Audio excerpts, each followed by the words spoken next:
You're listening to the Mother of All Talk Shows podcast with George Galloway.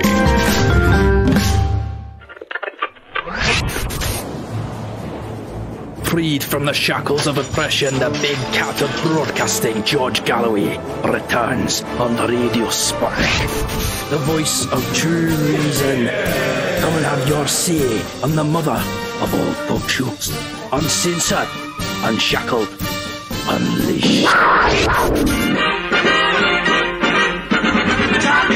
Welcome to the Mother of All Talk Shows with me, George Galloway, coming to you from London, but reaching you all over the world. Talk about the law of unintended consequences. It is the Open University of the Airwaves. It is the College of Knowledge. And there's still no tuition fees. Now Radio Sputnik reaches across the whole globe, and so does this show. So will your point of view. I'll tell you later how you feed that into me. Welcome to the Open University of the Airwaves with George Galloway. Only on Sputnik Radio. Here's how. 020-777 982 255. 020-777 982 255. Write that number down so I don't have to keep repeating it. You can also, of course, tweet me, as many of you already are. Tweet me at George Galloway and at RTUK. Don't forget to at both of us. That's at George Galloway and at RTUK. Unusually, you can even Skype us. You can send me a video message to the following Skype address at GGMOATS. That's GGMOATS. Tamar is here. I know some of you will groan at that, but without Tamar, this show would not go on. I've got a terrific team assembled, actually. Tamar is in charge of it. But the others are Elizabeth F. Grave, Chris James, Elena Feclina, and Simon Scott. So if you've got any problems, talk to them. But I hope that there will be none of a technical variety, at least. Now, as I said at the beginning, Sputnik Radio itself stays above the great controversies. It merely reports them. Contrary to propaganda lies, Sputnik Radio has no agenda. It just wants all the agendas out there on the table. And they've given me the freedom over 3 hours every Sunday at this time to give you my point of view and to seek to elicit from you your response to my point of view. And the Mother of All Talk Shows wouldn't be the Mother of All Talk Shows if the legends didn't call in. For new viewers and listeners, the legends are people that have been with me, many of them, these last 15 years that the Mother of All Talk Shows has been running on the radio. I'll identify them to you when their calls come through. And because we're an open university, we have faculties. So there are very clever people that I've identified as clever people, and when I introduce them, it will be as the professor of our Highland faculty, just to give one example. We've even got a faculty in East Beirut. A man called Doogie is the lecturer professor there. I hope, Doogie, that you're listening and that you will give the people of the world now the benefit of your point of view. We have a galaxy of international stars on the show this evening, and I mean international stars. Gideon Levy is not just the doyen of journalism in Israel. He's one of the top journalists, commentators, columnists in the whole world, and we'll be talking to him about the new real estate, the new Trump Towers in the Golan Heights, and the deal of the century that Gerard Kushner has just brokered. Although I don't see it sticking myself, do you? The Bahrain conference will unveil just the economic side, that is the putative bribes to all parties to settle the now ancient conflict, as long as the lifetime of most people alive today between Israel and Palestine. We'll be talking to a man who knows about that, Gideon Levy. Prior to that, we'll be talking to a legend. John Leboutilier has been with me for, it seems like, a decade, talking through American politics. He's not just a commentator and broadcaster himself, he's a former congressman for the Republican Party from Long Island. Although he's a Republican, I guess he's still a Republican, I'm not sure how happy he was when he saw Donald J. Trump launch the 2020 election campaign from Florida, Orlando, I think it was. I stayed up late, very late, to watch it. I personally thought it looked quite formidable, and I thought that Trump looked quite formidable. It's going to need a special Democratic Party candidate to defeat him, I think.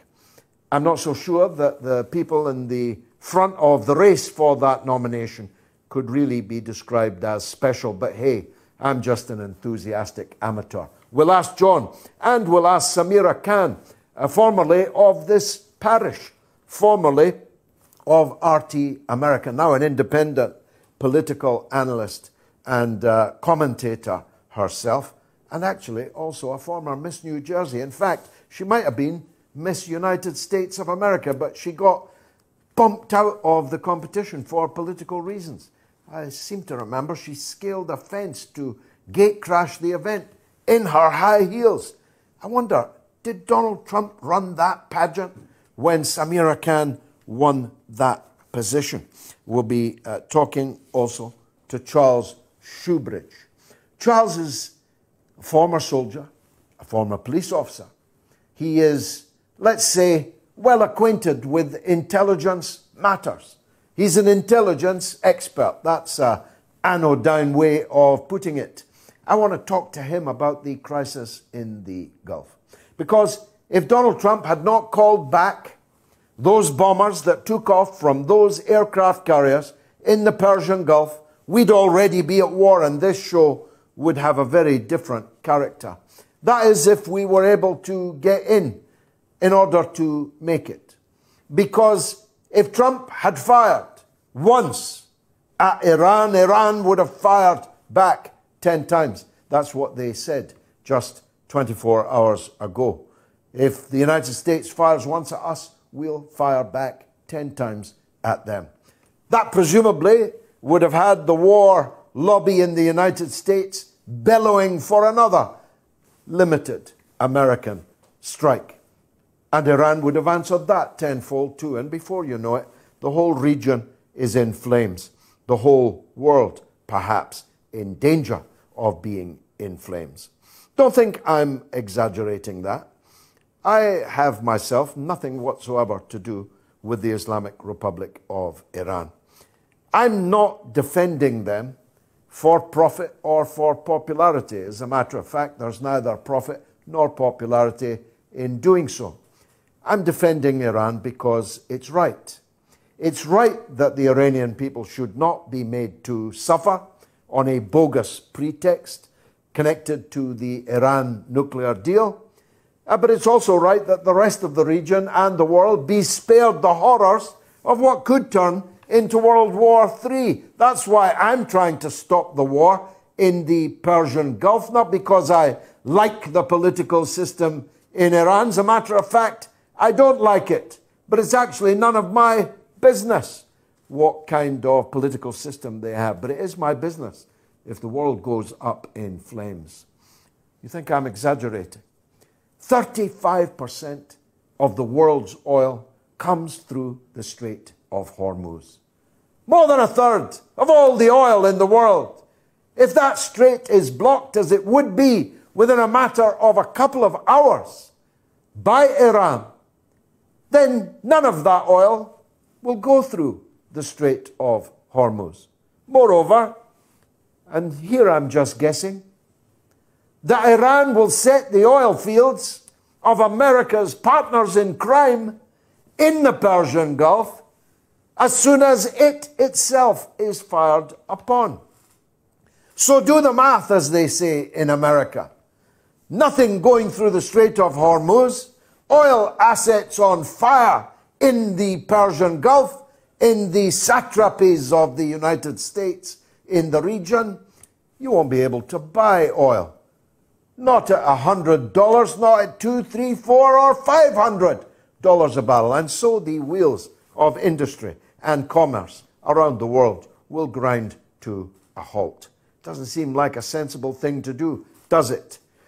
Certainly not in the run-up to a presidential election. I said earlier that Trump looked pretty formidable to me. What did he look like to you? Let me know. Give you the number again, 02077 982 255, or tweet me at George Galloway at RTUK. And when I look at the donkey derby of Democrats lined up to seek the nomination to stand against Trump, I'm not that impressed. I supported Bernie Sanders last time, and I'm supporting Bernie Sanders again, not because he's in line with every one of my ideas. As a matter of fact, he's out of line with some of my most important ideas. Not because he's young or handsome, he's neither. Not because I think that none of the other candidates have any merit. Actually, I think that they do. But the one man who can win the nomination and can defeat President Trump is Bernie Sanders. Of that, I am absolutely persuaded, but you can try and dissuade me out of it. I think that Bernie would have won if the Democratic Party hadn't rigged the primary season so that Hillary Clinton could then waste $1 billion on losing to Donald Trump. I'll go further. I'll say that Hillary Clinton was the only person in the United States who could have lost an election to Donald Trump.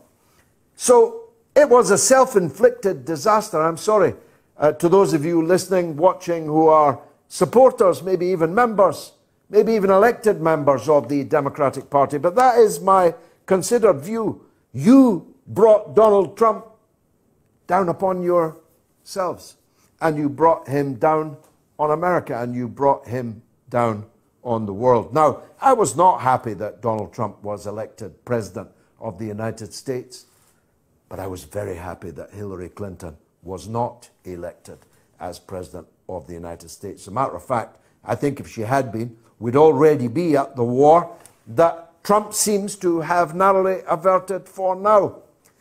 And my message to him would be to get rid of John Bolton, get rid of Mike Pompeo, because President Trump, they are trying to drag you into the swamp, to coin a phrase.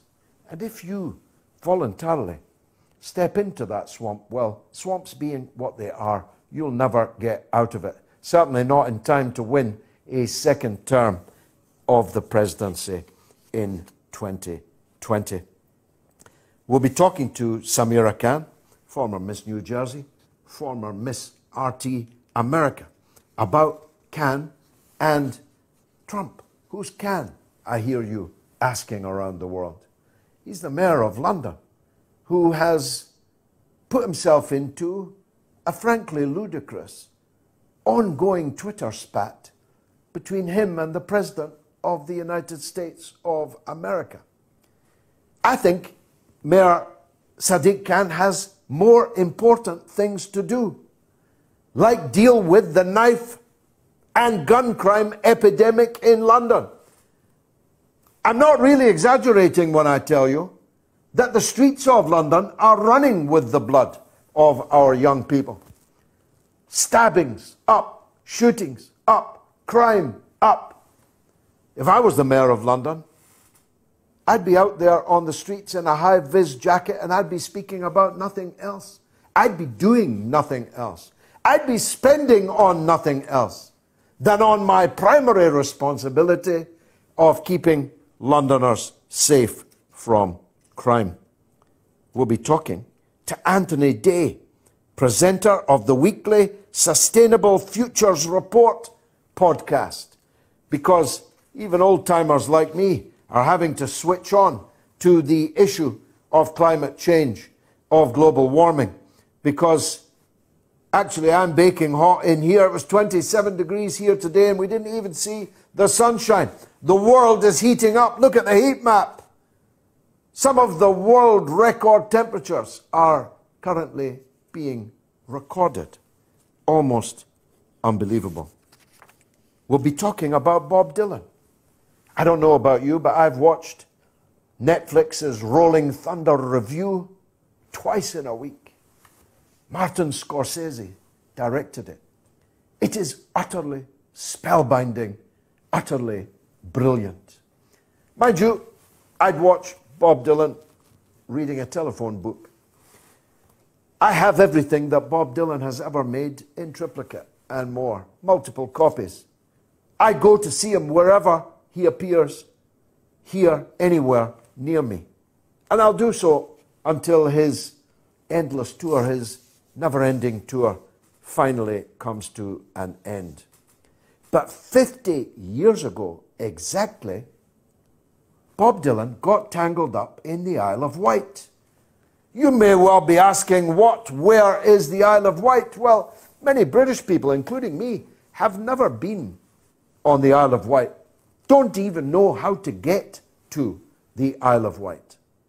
But 50 years ago, Bob Dylan decided not to perform at Woodstock, despite or maybe because of the fact that Woodstock was right on his doorstep, and decided to come to the newly established Isle of Wight Festival instead. And it's the 50th anniversary Isle of Wight Festival coming up. Bill Bradshaw is a Fleet Street legend. There's hardly a paper on Fleet Street he hasn't been in, and a couple of them he was the assistant editor of.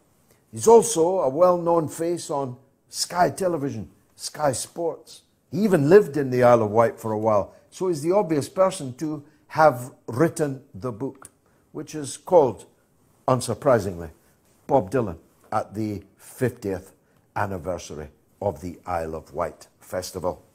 And then there's Adam Garrie.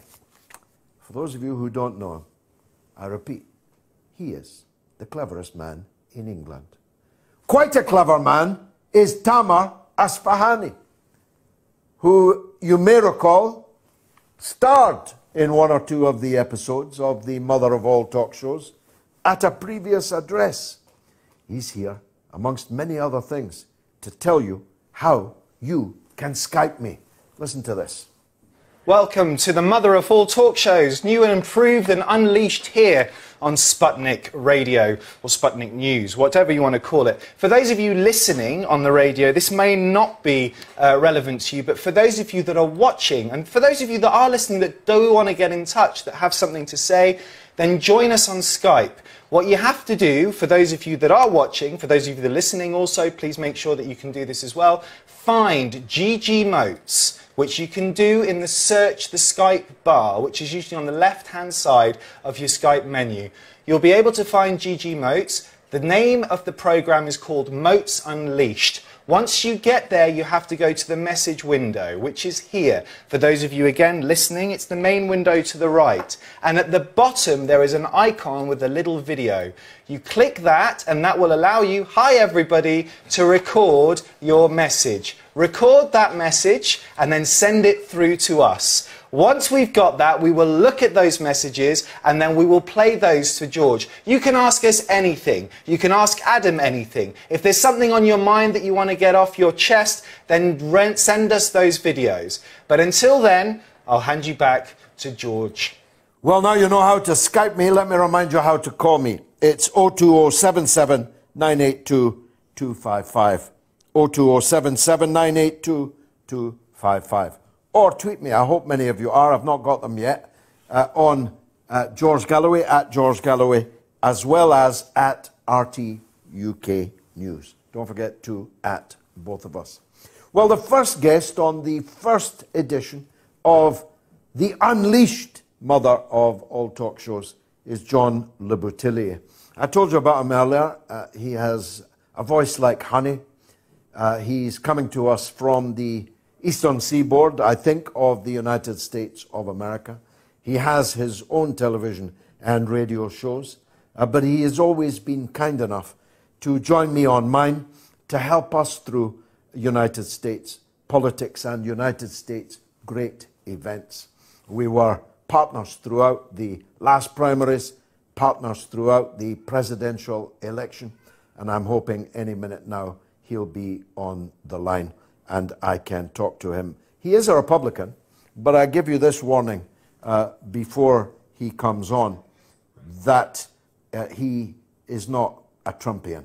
A Republican, but not a Trumpian. I'm not sure if any of those are left. Now, with a bit of luck, we've got John Leboutilier on the line. John, are you there? I am, George, and I'm so honored to be with you. It's absolutely exquisite to hook up with you again across the airwaves and be broadcasting in the United States too. I've given you the big talk up. I'll not embarrass you by doing it again, but let's just say I call you the sage. I think your sagacious understanding of American politics is second to none. Even where I disagree with your conclusions, I utterly respect the reasons, the analysis by which you've come to those conclusions. So let's kick off with your own party.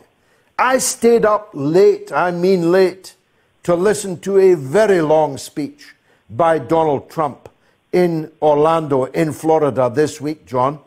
And I looked at the crowd, I looked at the stadium, I looked at the fundraising, $25 million raised on the night.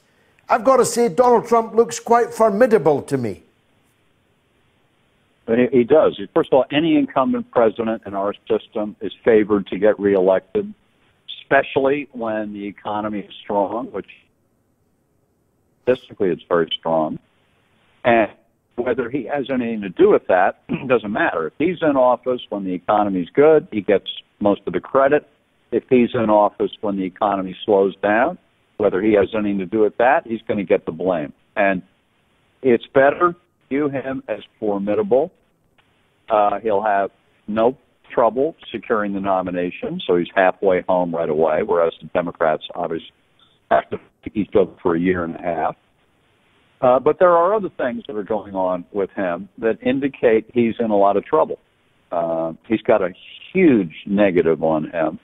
In a new Monmouth poll that came out on Friday, George, nationally, 37% said he deserves another term. 59% said we need someone new in the Oval Office. That is a terrible pair of numbers for an incumbent president. How does it compare, John? How does it compare with previous presidents? Worse. It's worse. Where it's been worse ever since the beginning of his presidency is that the disapproval number in almost every poll of him has been around 55%. And when they ask this question, do you approve of the job Donald Trump is doing or do you disapprove? You know, his approval's in the low to mid-40s and disapproval, as I said, is in the mid-50s. But when they ask it this way, do you strongly approve or disapprove? It's 2-1 against him. 48% strongly disapprove. Only 24% strongly approve. And that, I think, is what is going to trip him up, George. He has antagonized so many people, people of color, women, young voters, and they didn't vote in high numbers in 2016 because they didn't like Hillary. And they figured she's going to win anyway, so what the hell, I don't need to vote. And Trump is, they've been kicking themselves ever since. And I believe next year will be the highest turnout ever in American history, especially among anti-Trump voters. Every young voter and every woman who hates Trump, they're all going to come out and vote. Yeah, the majority of women voted for Trump last time. Of course, he's got a very high level of disapproval amongst liberal women, university-educated women, urban women. But the majority of women actually voted for him last time. I'm not sure that's true. I think the number was 53% of white women voted for Trump, even though, obviously, his opponent, Hillary, was a white woman. That is itself a remarkable number. See, to me, you're a political guy, and your listeners need to know that sometimes political analysts overanalyze. And I think we need to dumb it down for a minute and go back to 2016 and realize a couple facts. Number one, they were the two most unpopular nominees in the history of the United States. Hillary and Trump. Least trusted people ever to be nominated by a major party in America.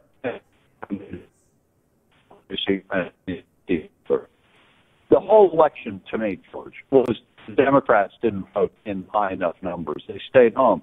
Black voters, Detroit, they stayed. And Trump will have. This line is very bad for me. I don't know. I hope it isn't for the listeners, but I can barely hear John. John, if you can still hear me, I want to ask you. I hear you, George. Yeah, I hear you. I want to ask you now about the Democrats. Joe Biden is the man in front. It's my view that he is Hillary Clinton without the lipstick. That he too would turn out to be a disastrous choice for the Democrats. What's your take on that?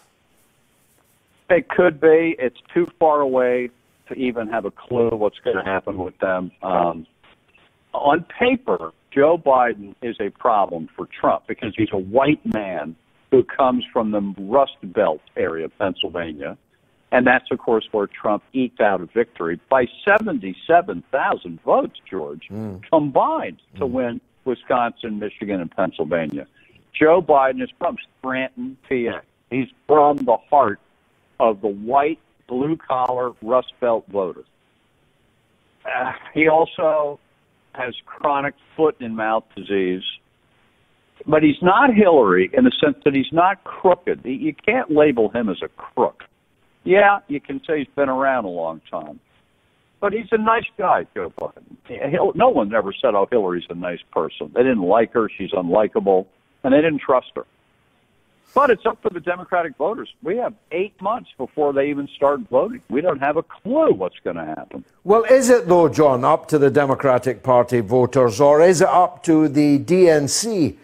Because the Democratic Party voters arguably were cheated out, certainly manipulated out of the possibility of picking anyone but Hillary. Are they going to try that? Correct. Are they going to try that again? Well, okay. It's a great point. They have a thing called super delegates, which are elected officials, county officials, party officials, and they get to go to the convention and vote along with the elected delegates who are selected in our primaries and caucuses starting in January and February in Iowa, New Hampshire, South Carolina, Nevada, and so forth. And the super delegates hated Bernie Sanders because Bernie Sanders, 3 years ago, he's not a Democrat. He's an independent running in the Democratic Party, and the Democratic Party rallied around Hillary to prevent an outsider from coming in and taking over the party.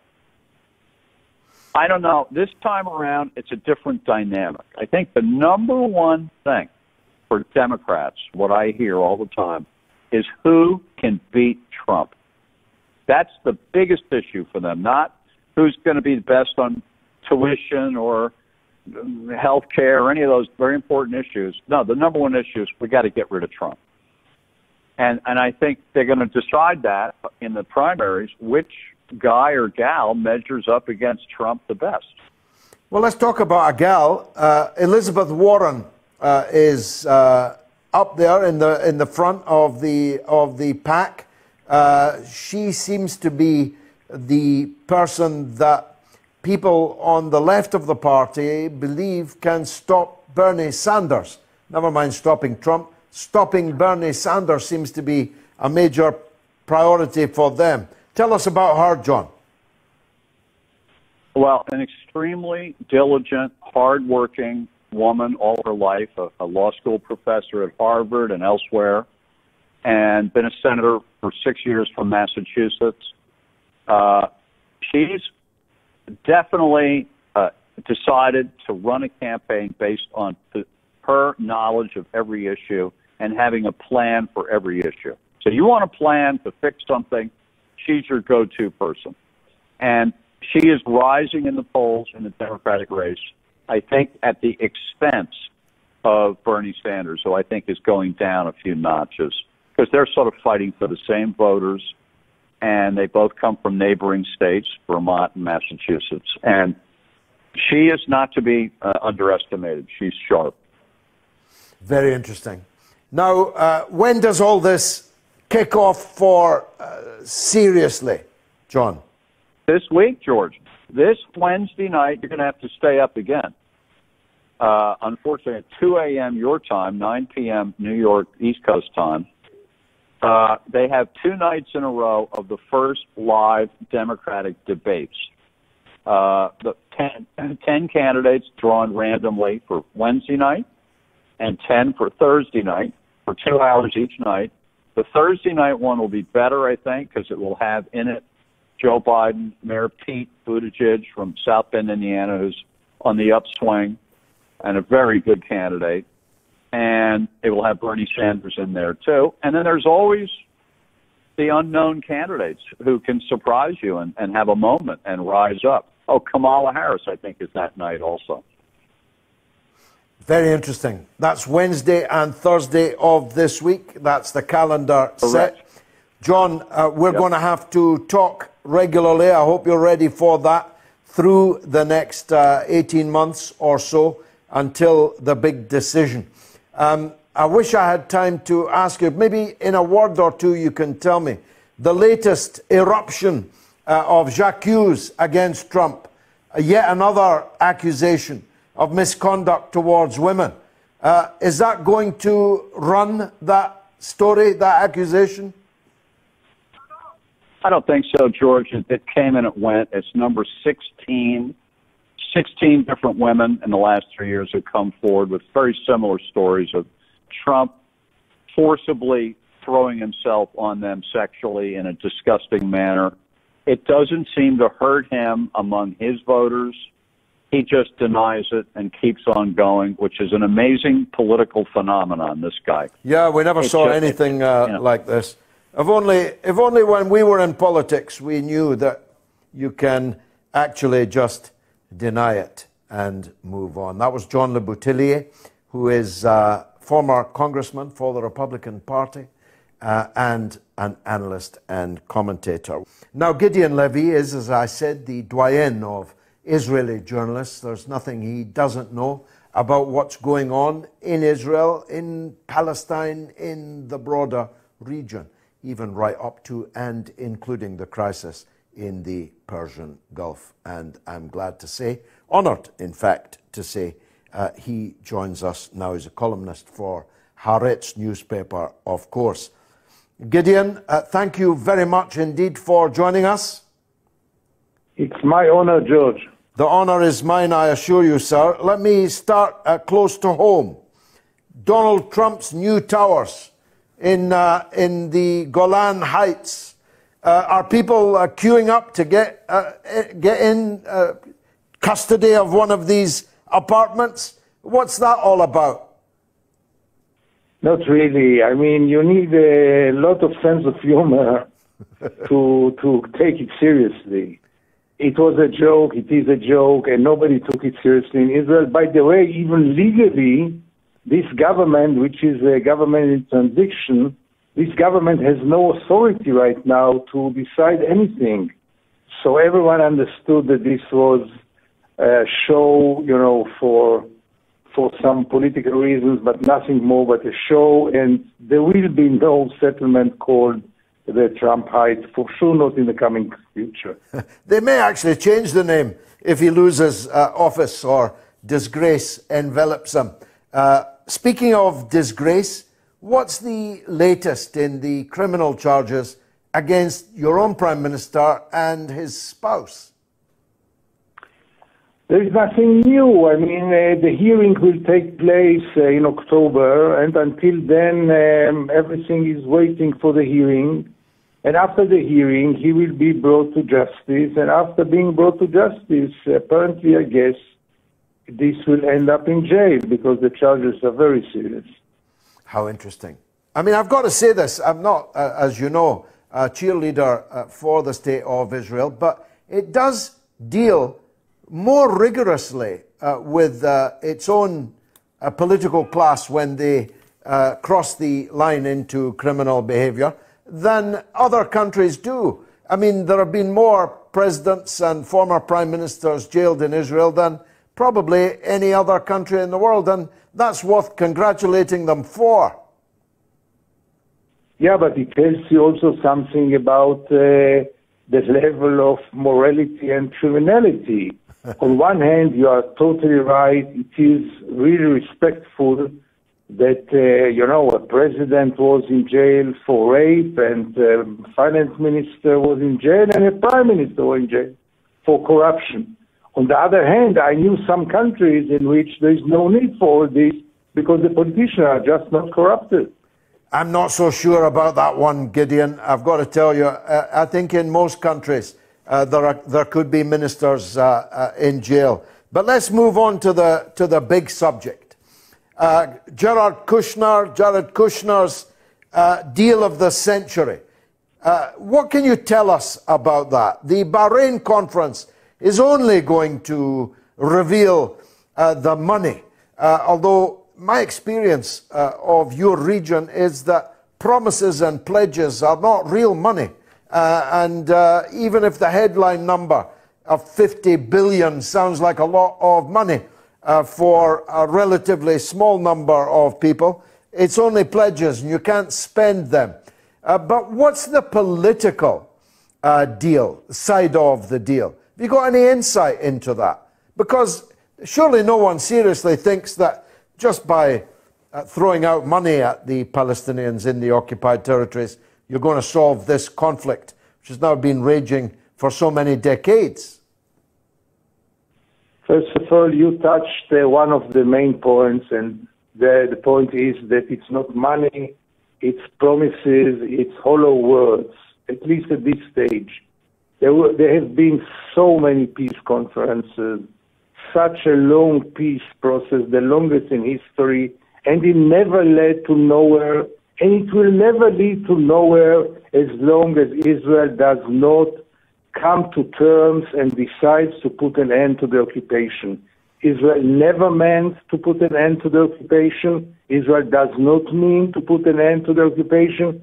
And I'm afraid that at least in the close future, Israel is not going to put an end to the occupation. And all the rest, are minor things. Yes, money can help the Palestinians. I would like you to draw your attention, George, to the fact that the Palestinians, as weak, crashed, and forgotten as they are courageous enough to say no to the United States. I don't know many people who say no to the United States today. And this is quite remarkable. It is remarkable, and they are a remarkable people, I think, forged under the kind of catastrophe that they have suffered. And considering their leadership isn't particularly popular amongst the people, considering the levels of dissatisfaction with the political class amongst the Palestinian people, the decision is all the more remarkable to refuse the blandishments of Kushner and his Arab bankers. Perhaps they already know what you and I know, that most of these pledges and promises will never actually be redeemed in any case. Absolutely.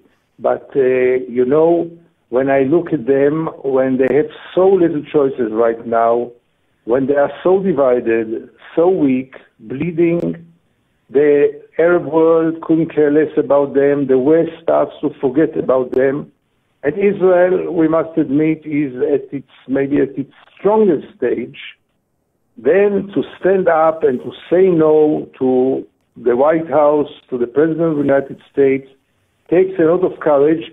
I hope that this will lead them to a better place, even though I can't see now any scenario in which they are getting out of their really desperate situation. They are really without any hope right now. I don't see any hope for them.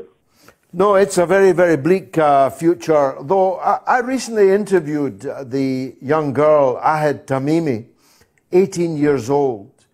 And I've got to say, the level of determination of her, and I presume she speaks for many people of her age, is such that whilst nobody can see a way forward, nobody is prepared to fall back. Nobody is prepared to have undergone all these sacrifices for nothing. So, if necessary, we'll just keep sacrificing until something comes out the other end of the tunnel, something comes around the corner.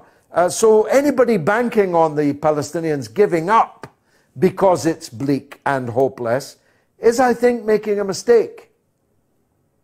Absolutely, I couldn't agree more.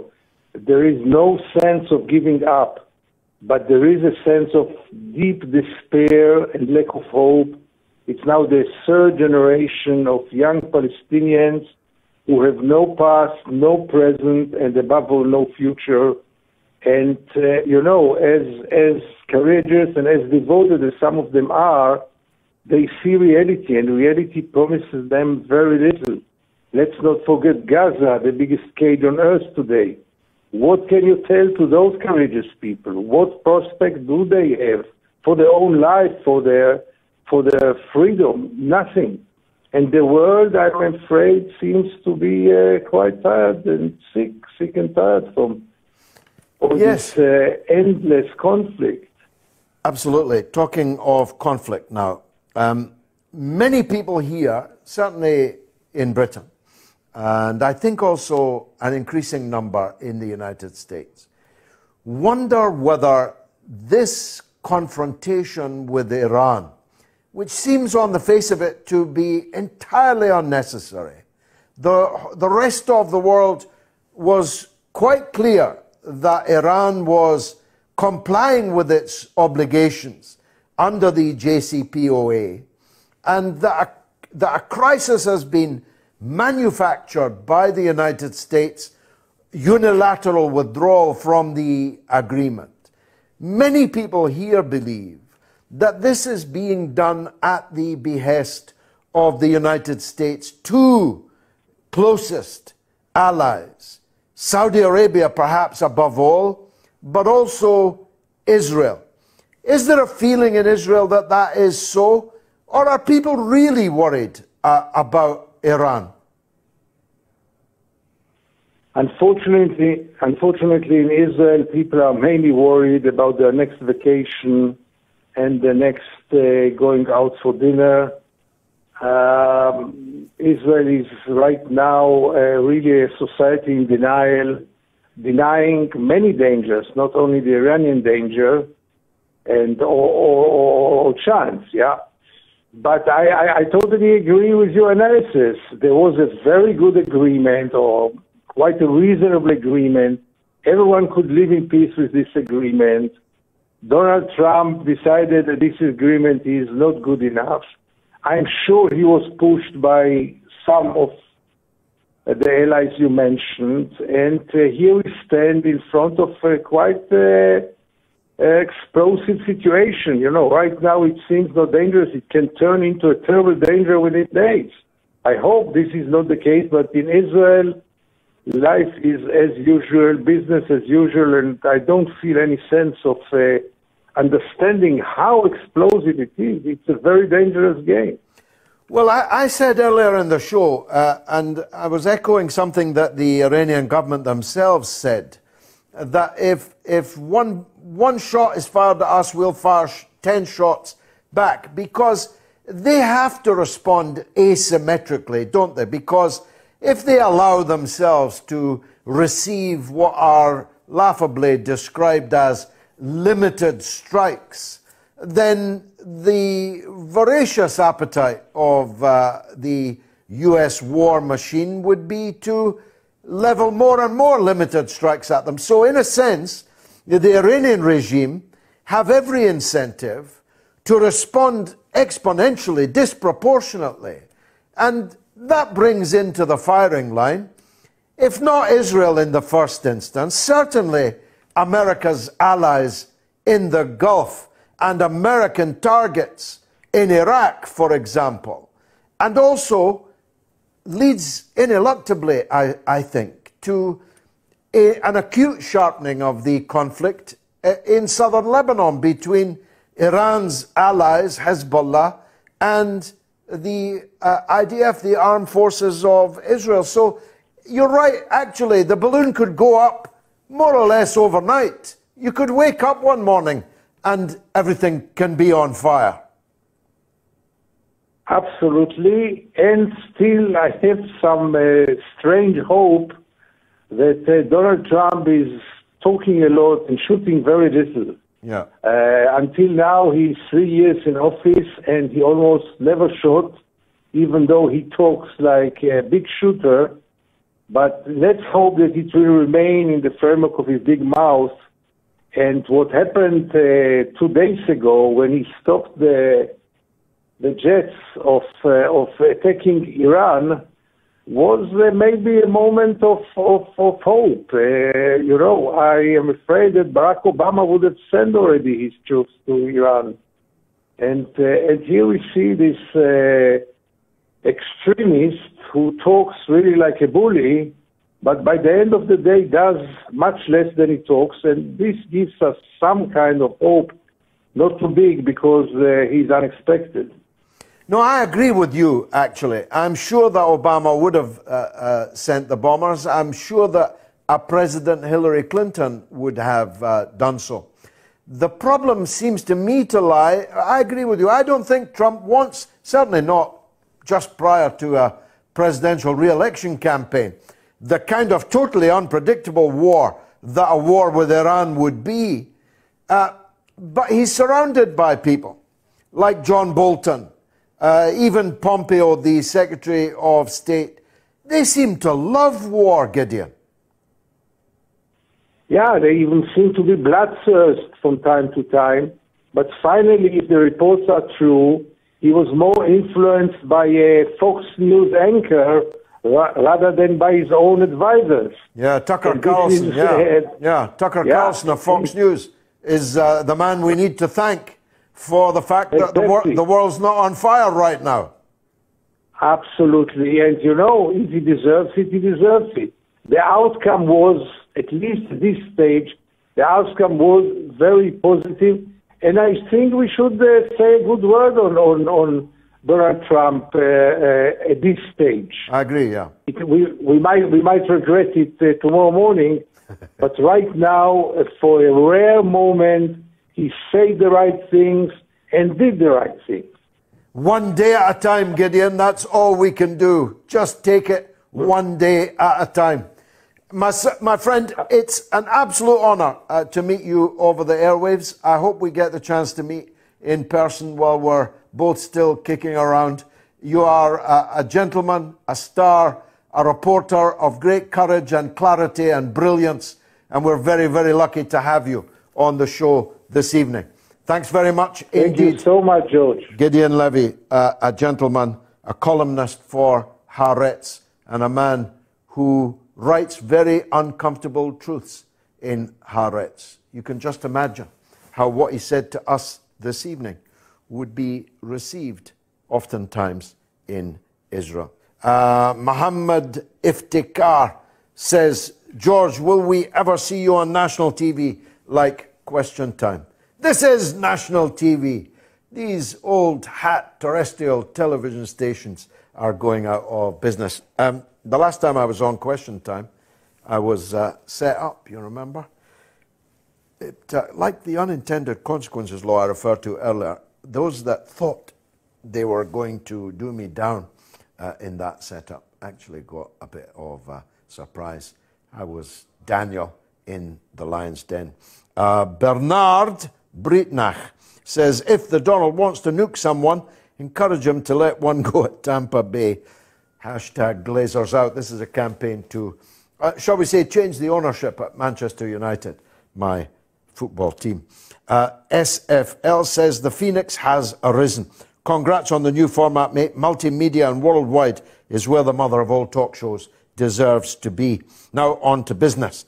Do you think Europe's reluctance to join the US in its condemnation of Iran is more to do with fearing an ever bigger refugee crisis than morals? No, of course that will be a factor, and so it should be.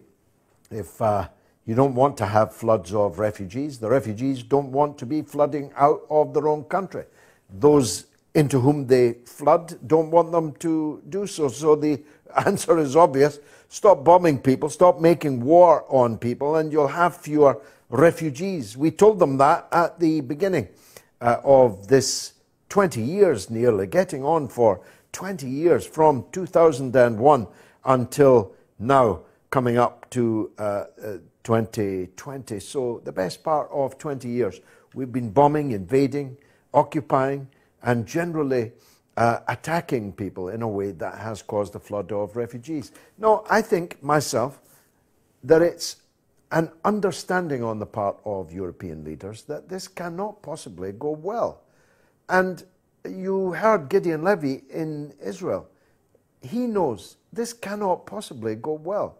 I think even British government leaders, and they've been the closest to Trump, Jeremy Hunt, saying that carefully, he absolutely backed the American stance on the cockamamie idea that the Iranians decided to attack Japanese oil tankers whilst the Prime Minister of Japan was sitting down with the Iranian president in Tehran to find if there were ways that Japan could help Iran out of the jam. I know what we'll do, guys.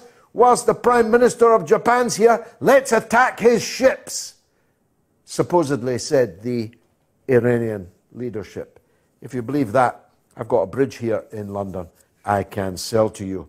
Keep the tweets coming in, keep the calls coming in, but most importantly, I want now to talk to Charles Shoebridge, former soldier, former police officer, investigator, intelligence expert. I want to talk to him about that very point. Charles, thanks for joining us. Always a pleasure, George, and congratulations on the new show, I should add. Thank you, my friend. I appreciate that, and I hope you'll be a regular with us.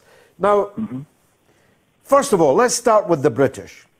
Why did the British government give succor to what, by any normal standards, was an absurd theory that quickly got such legs that it almost led to World War III, that Iran had attacked Japanese oil tankers and, in the second case, a cargo of oil bound for Japan. On the face of that, you couldn't make that up. Why did the British government fall for it? Well, it's an interesting point because, contrary to what you would assume or believe if you read just the British media, this was actually quite a common position. Either the West or world powers think that Iran is responsible for this, but actually when you look at the figures, I think I tweeted it something similar, that let's say there's 193 countries in the world, which approximately there are. Really, you could count on one hand the countries that actually came out and publicly backed the American stance.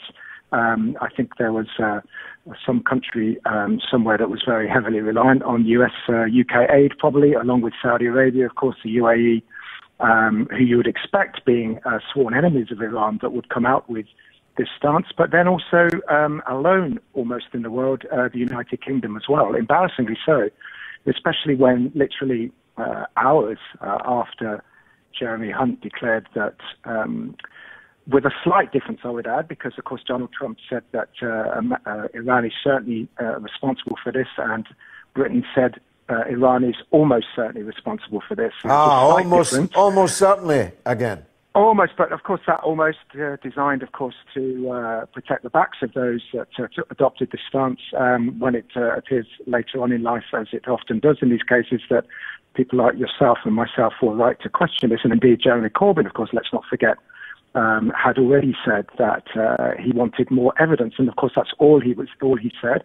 But of course, within a few hours, in fact, a couple of days in this case, the EU, large numbers of other powers, not least Russia, China, India, and others, all said that, went public as well, which is unusual, of course, because normally behind the scenes you would be saying this to your allies, United States, but publicly they all said this grainy video that has been shown of an Iranian, allegedly an Iranian patrol boat actually going up to one of the stricken tankers 5 hours note after the incident, not before, but actually then removing what the Americans alleged to be a limpet mine, as they called it, was somehow proof that they had not just removed that mine, but also somehow attacked it as well. The point is, again, we're in the same kind of area where we've been so many times before in the last few years, where it may well be plausible that despite all the things that you said, correctly pointed to as motivating factors or otherwise, it may well be that despite all of that, that actually Iran did carry out this attack. But the point is, we just don't have any evidence whatsoever, and no evidence has been presented by the United States to support that line of reasoning. And of course, if you're starting to mount attacks on people, even if it's cyber attacks, or whether you're then going to actually declare war on a country or actually carry out attacks of war even without declaring it, you need a lot more than just a bit of grainy video, which actually, even if the video was genuine, even if as a day later they produced full color video rather than just black and white video, it still doesn't show anything which shows or it goes anywhere near proving the complicity, not the complicity, the culpability of Iran in this. And the fact is, of course, that the British assessment was based on two factors. I read the actual document that the British put out, a very brief document. They said that the reasons why we're backing this American stance is for two reasons. One, because Iran, only Iran has the means of capability of carrying out this kind of attack. And secondly, because Iran has previous form for carrying out these attacks. In other words, a few weeks ago, where again limpet mines were found on on some ships that were close, or parts close, or moored close to the UAE. But the problem is with those two assertions is that they're incorrect, of course, because actually, when you think of people, countries such as the US itself, Israel, Saudi Arabia, the UAE, the Arab Emirates, all of those easily have the capability, as indeed the Japanese Prime Minister pointed out subsequently. They have the capability, along with Iran, to carry out these kind of very basic attacks. And above all, of course, which comes back to your point earlier, they have the motivation to discredit Iran and to try and sucker Iran or bring Iran into war. And then when it comes to the second British assertion upon which their reasoning was based, that Iran was almost certainly responsible, this leg of the claim was that Iran has carried this out before. And in fact, there has been no proof that Iran carried out these attacks in May. And again, this is, so in other words, we've got two completely, if you like, fallacious strands of an argument that the British put forward. And repeatedly, we've seen that with British foreign policy positions. They say that this must be the case. For example, the use of nerve agents, for example, in Syria, let's take it as one example, because in the past, let's say Assad has carried out these attacks, or as here, in the past, Iran has carried out these attacks, and then make that statement as if it's a proven fact that in the past those things happened, whereas, of course, those were also equally evidence-free, largely evidence-free assertions. And so, yes, you've got the British position here, which is just really largely hidden from the British people, almost entirely makes us isolated in the world amongst other countries that absolutely, even the closest American allies, haven't rejected the American position, but they haven't accepted it. They've just said, well, there's just no evidence to support what you're saying. Now, Jeremy Corbyn, the leader of the Labour opposition to the government, did his duty, which was to hold the government to account. The government made the statements you have just been referring to, and Jeremy Corbyn said, "Are you sure?" And he said, "Are you sure?" on the basis that they have made similar ringing pronunciamento on matters of the gravest importance, only to find those, quite quickly in some cases, falling under very severe doubt. You've mentioned one, the insane idea, I continue to say, that just when the war was won, the Syrian regime decided that now was the time to launch a chemical weapons attack on civilians in Douma so that we can draw the United States back into the war. Now, that has come under very, very serious doubt. But go back to the beginning of our issue on the mother of all talk shows. This is exactly the MO of the British government in the Skripal case, in the Salisbury poisoning case. Rush to judgment, rush to the dispatch box, say it's highly likely, i.e. not certain, but highly likely, and then denounce as traitors everyone who does what they're supposed to do if they're a journalist or an analyst or a political figure like Jeremy Corbyn, and say, are you sure? Comment on that, will you? Well, and again, it's doubly ironic because, as I mentioned earlier, now bringing it into context of the point you're just making, that literally within a day or so of Jeremy Corbyn saying, and only saying, well, there's no credible evidence so far, we need further investigation, and of course the implication of that was that we need some kind of independent investigation. Within just a day of him saying that and being absolutely condemned by so many British politicians and British media, actually then that precisely the same position was adopted by almost all of the countries around the world, including the very closest British allies. And of course, that hasn't been largely brought to the attention of the public. It's left there hanging that Jeremy Corbyn is some kind of traitor because of this. But actually, unspoken, it's actually the rest of the world's position as well. And increasingly, I think we're finding again and again, when you look at, for example, the recent case, which I know you've covered in the past, but has had a recent development, of course, where the United Nations held that the British and the Americans who are operating a base there, Diego Garcia base, are unlawfully still in possession all these years later of the Chagos Islands.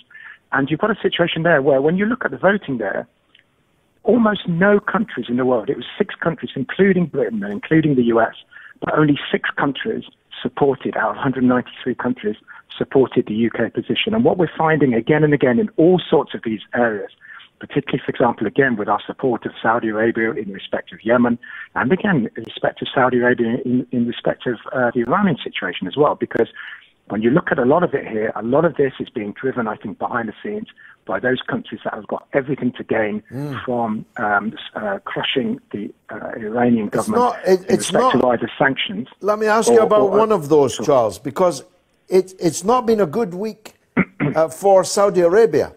The Jamal Khashoggi case exploded with the UN rapporteur saying there was highly credible evidence, not only that this was a premeditated murder by the Saudi state, but that the origin of the determination to separate the head from the body and everything else from each other in cutting Jamal Khashoggi to pieces in the embassy in Istanbul goes right up to the very top, to the effective ruler of Saudi Arabia, the Crown Prince Mohammed bin Salman. And then the next day, the British courts found that British arms sales to Saudi Arabia for use in Yemen was unlawful. It's been a bad week for the head choppers. Well, and on top of that, George, of course, although it didn't get quite as much attention here, perhaps understandably, yet again, and further up the chain, on Thursday as well, the same day or whatever day it was this week, that the British High Court effectively put a ban, albeit probably only a temporary ban or suspension on arms exports, or certainly on the issue of new licenses. The US Senate also voted again to block US arms sales to Saudi Arabia, although, of course, Trump can and has in the past said that he would override that. And we need to think about Trump's business dealings here as well with Saudi Arabia, which is through his son-in-law, Kushner, and his close relationship with Mohammed bin Salman himself, who's personally, as you say, almost not exactly indicted here, but certainly under very grave suspicion. And an issue, again, that I think the British government the American government, and indeed some other Western governments, would very much like business as usual to continue with Saudi Arabia as it did in the past. But of course, the UN and others making it increasingly difficult because they're not letting this issue of Khashoggi disappear. But then when we look at that, again, bringing it back to Iran, we've got a situation where within the Saudi administration, within the Israeli administration, the UAE administration, and above all, of course, in Trump's administration, if not Trump himself, there are individuals which he, to be honest, has surrounded himself with. We're talking about people like Bolton, people like Pompeo, who seem to believe that they can repeatedly punish Iran, despite the fact that, of course, as we know, it is in complete compliance with its obligations under the nuclear deal, which it was America that reneged on, not Iran. And nobody disputes that apart from two countries, Israel and America. But everybody else, including the European Union, Britain, all agreed that Iran was completely in compliance with its obligations. America pulled out of that. America, including Trump, wants to put pressure on Iran to come to some new agreement, which actually will completely cripple Iran in any way as an adversary, particularly of Israel, of course, and of Saudi Arabia.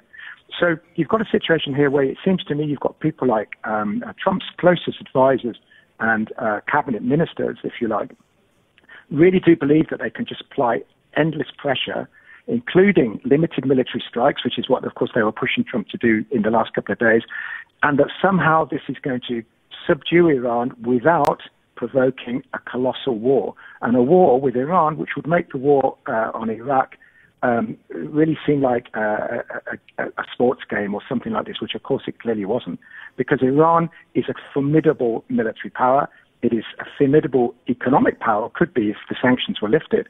And of course, geographically, it controls much of the West's livelihood and lifeblood through, of course, the oil routes through the Straits of Hormuz and elsewhere. And of course, this is why the Europeans, particularly, not just, of course, do they see that there would be floods of refugees coming that would make, again, Syria and Libya, the problems that were caused by those destabilization operations, again, seem very small by comparison, but also, of course, would cripple probably not just Europe's, but the world's economies when oil price goes through the floor, and when a war breaks out that, because Iran would have to rely on asymmetrical warfare, in any straight combat with America, of course, it's going to lose. But of course, it's going to employ methods that are to its advantage. It will be using Hezbollah. It will be using other groups that have all vowed to defend Iran. And America would pay an extremely high price, in my view, including militarily, for its actions. And I think Trump knows that himself. Trump said that he didn't launch this attack because at the last minute he considered that 150 Iranians would die. I think you and I, George, know, and I think most military analysts would know, that if 150 Iranians died during that attack, that would be a small number compared to the number of Americans and subsequently Iranians that would die in the spiral of violence that would inevitably result. And that seems to be either have not dawned on people like Pompeo and Bolton, or perhaps more likely they actually just don't care because their main aim is simply to subdue Iran as a country that hasn't actually rolled over and given in to American demands. Well, I've seen some mistakes in my time made by governments and statespeople, but there would be nothing like the mistake of attacking Iran. Charles Shoebridge, thanks for joining us. Let me bring you some breaking news. Saudi media say at least 8 are injured in an attack on Abha airport. Earlier, Yemen's so-called Houthi movement, the Al-Ansar movement army, said they had targeted Abha and Jizan airports in southern Saudi Arabia with drone attacks. Reuters reports. Now, Tamar said immediately that he heard this news. He told me that he used to live exactly there. Tell us, Tamar, the kind of place it is, how big an airport, how vulnerable to attack from Yemen, counter-attack, I should say, because, of course, Saudi Arabia is bombing Yemen every single day. Yeah, absolutely. Well, Abha is one of the last sort of big cities on the south of the country of Saudi Arabia, very close to the Yemeni border. It's actually on a mountain, so it is, I think, something like 3,500 feet above sea level. And in actual fact, that's where the stealth bombers were based during the first Gulf War. So the F-117 Nighthawks flew out of Khamis al-Shait military airport, and they did their bombing runs into Iraq from there. So it's quite a distance away, and it's quite a vulnerable place. When we lived in Saudi, we actually had to move. We went to school on an American compound. Our American compound was targeted, and actually one of the school was actually hit at some point during the Gulf War as well. So it is a very easy area to target, but there is a big military presence down there. Well, this tells me two things. First of all, that Saudi air defences are not very good. Perhaps they should buy some of those fancy Russian hardware, which seems to defend people pretty well. Well, they're not buying any UK stuff anymore, are they? Well, let's hope not. And secondly, that the Al-Ansar movement have the means of bringing the war to Saudi Arabia. Yeah, I mean, there is an element of that. I think getting any further north might be a bit more difficult. I mean, as you move up, you get to the bigger cities like Jeddah and obviously Mecca, which is a little bit further up as well.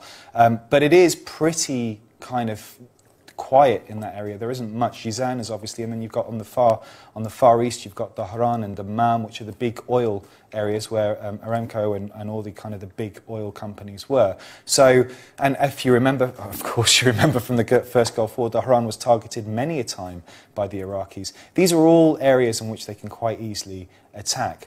Whether they thought that the Yemenis, the movement were able to get it, is a completely different matter. Yeah, because of course drones are not, I mean, you yourself have a drone license.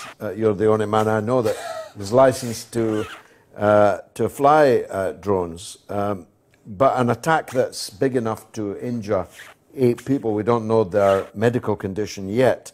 That's not just your ordinary drone that you buy over the counter at Halfords, is it? Absolutely not. No, absolutely not. And what's more telling is this is the second attack on Abha Airport in a week or 2 weeks. So what that tells you really is, and it's pinpointed, the first target I think was the control tower, so the air traffic control tower. So it's not that these are targeted attacks with specific, they're able to hit the airport with accuracy, and it's a civilian airport. That's the other thing to remember as well. Now, finally, the war has dragged on and on in Yemen. It's not that long ago the United States said that it had to end. They even gave a date, time and place for the peace talks that were going to bring it to an end. Those dates and times have long passed. Is there anything that you know of in the air that leads us to believe a negotiated settlement to this conflict can be reached? There's 100,000 dead Yemenis, most of them women, children and vulnerable people. Yeah, but there was many, many more during the Iraq War, and we didn't see an end to that. There were many more in Libya, there were many more in Afghanistan, there are many more wherever these troops hit the ground. And I think that's one of the reasons there was a reluctancy on all of the Western powers to get boots on the ground. And I think probably, ironically, that's the problem, because one side doesn't see an end and the other side doesn't see the end either, and they don't think anybody's going to get involved, so they'll just carry on the way that they are. And I think that's the problem. The civilians are going to be hurt, and they always are in conflicts like this. Thank you very much indeed. That's breaking news. We'll bring you up to date with any further breaking news. We're talking here on the Mother of All Talk Shows about events all over the world. We haven't even had time yet to talk about Britain, where it's exactly 3 years to the day since Britain decided to leave the European Union, and we still haven't left, even though the Prime Minister said literally hundreds of times that we would be leaving earlier this year. We didn't. We have another deadline, the 31st of October. The Conservative Party leadership candidates for Prime Minister are Boris Johnson and Jeremy Hunt. Only Johnson has said unequivocally that we must leave by October the 31st. If you've got a point of view on that, let me have it. 02077 982 255, or tweet me at George Galloway at RTUK News. Well, I did promise you Sameera Khan, and like a vision, she has just appeared before me. Sameera, thanks for that. Let me get the silly stuff out of the way. It just struck me. When you won Miss New Jersey in 2015, was Donald Trump running the pageant? Well, Donald Trump was running the Miss Universe pageant, which is based in the U.S. I was part of the Miss World organization, which is a UK organization. Okay. Run by Trump's rival, Julia Morley. So Yes. it wasn't such a narrow escape. It's just I got worried about it when I see some of the stories about Trump. It worried me that a friend of mine might have been in close proximity to him. Actually, he had a pretty good reputation in the pageant world before the election. All of those stories came out during the election at the same time. Isn't that interesting? Yeah, and of course, there's no necessity on us to believe the story of anyone making accusations, but there have been rather a lot of them. That in itself also is not clinching evidence. It's but Trump's character, so it's believable. yeah, I mean, we have a guy here, Boris Johnson, who's running to be Prime Minister, and the more I look at the two of them, I mean, they're not actually, although they've both got mops of blonde hair. They look alike. And they don't look dissimilar. There are many, I mean, Boris Johnson's a very much more cultured figure than Donald Trump is. But they do seem to have the same attitude to women. That women are things to be grabbed by whichever part of the anatomy you decide. And that women are just not that important to them as people that need to be respected, people that need to be cherished. Yeah, that's Trump's outlook pretty much in a nutshell, and that did translate to the Miss Universe pageant because under his, I guess, rule, let's call it that, they didn't really pay attention to intelligence. It was totally based on glamour factor, looks, how great she walks the runway in a swimsuit, etc. But now it's taken a turn because after, I think in 2015, because of all of these controversies and Trump's racism, a bunch of sponsors pulled out and then he was forced to sell a Miss Universe. Ever since then, there's been a positive change, but it's not much. But we'll see. You should have then been in Miss USA and you were stopped from being so. Yeah. Yes, when I won Miss New Jersey, I took pretty radical positions. I was anti-capitalist, pro-Palestine. Somehow I won Miss New Jersey even with that platform.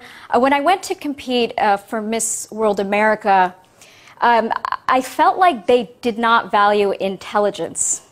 And so what I did was, when I found out that that my ratings were pretty low in the wake of the pageant, I thought that I had to protest, right? So I got ready and I went to the main pageant, the Miss World America pageant, and then I protested. I got up and I disrupted. So wow. It was a lot. Now I know you politically, of course. I'm much more comfortable talking about that. The pageant stuff makes me a little nervous. Yeah, sure. It's the previous Sameera. Yeah, I forgot. Let's look at the present. You were a speaker for Bernie Sanders. You campaigned hard for him. You felt cheated by the DNC, as Absolutely. anyone in his campaign would. Now he's off and running again. Years later, he's not young. Do you think he's got a chance this time? If he's nominated, I think there's a slight possibility that he'd beat Trump. But will he get the nomination? That's the question. I'm not sure about that. I don't think the DNC want to give the nomination to Bernie Sanders. They would rather pick an establishment candidate like Joe Biden or Kamala Harris or Elizabeth Warren and lose to Trump rather than nominate Bernie. Really, as bad as that, you think? Yeah, I definitely feel like it's the same as 2016. Their mentality hasn't changed, despite losing to an orange reality TV star. Nothing has changed. They've gotten even worse. Yeah, but I mean, the reputation of Trump amongst Democratic Party voting sections of the community is so bad we heard from John Leboutilier earlier some of the numbers. So bad that you would have thought that if someone can actually beat Donald Trump, that would be enough to get the nomination. Now, all the polling that I saw last time showed that Bernie Sanders would have beaten Donald Trump. Absolutely. And that therefore the presidency of Donald Trump is a self-inflicted disaster on the Democrats. Yeah, absolutely. The Rust Belt voters, the 9% of Democrats that switched, voted for Trump, they supported Bernie during the primaries. If it was Bernie versus Trump, they would have voted for Bernie, and Bernie would have won the election. And even the polling wasn't inaccurate. Trump and Hillary were always 3 to 5 points apart, but Bernie and Trump were 12 to 18 points apart, with Bernie in the lead, of course. And they ignored that. They rigged the election to stop Bernie from winning, I mean, the primary election, and then they lost. Manipulated them, no doubt. Yeah, and then they lost. Elizabeth Warren admitted that the election was rigged against Bernie Sanders. And Donna Brazile, she was, I think, a vice chairman of the Democratic Party. She was, yeah. So she's the one who was revealed to be feeding questions in her job as a CNN to Hillary Clinton pundit. Let's talk about Elizabeth Warren, because many people believe, I put this to Leboutilier earlier, that Warren is the Stop Sanders candidate. In a sense, she's pitching herself as being on the left precisely to weaken the campaign of Bernie Sanders. Is that how it looks to you? Absolutely, because if you look at 2016, she did not endorse Bernie Sanders. She waited till the last minute, I think June 2016, and then she announced that she would endorse Hillary Clinton. Bernie was counting on her support. We were all counting on her support.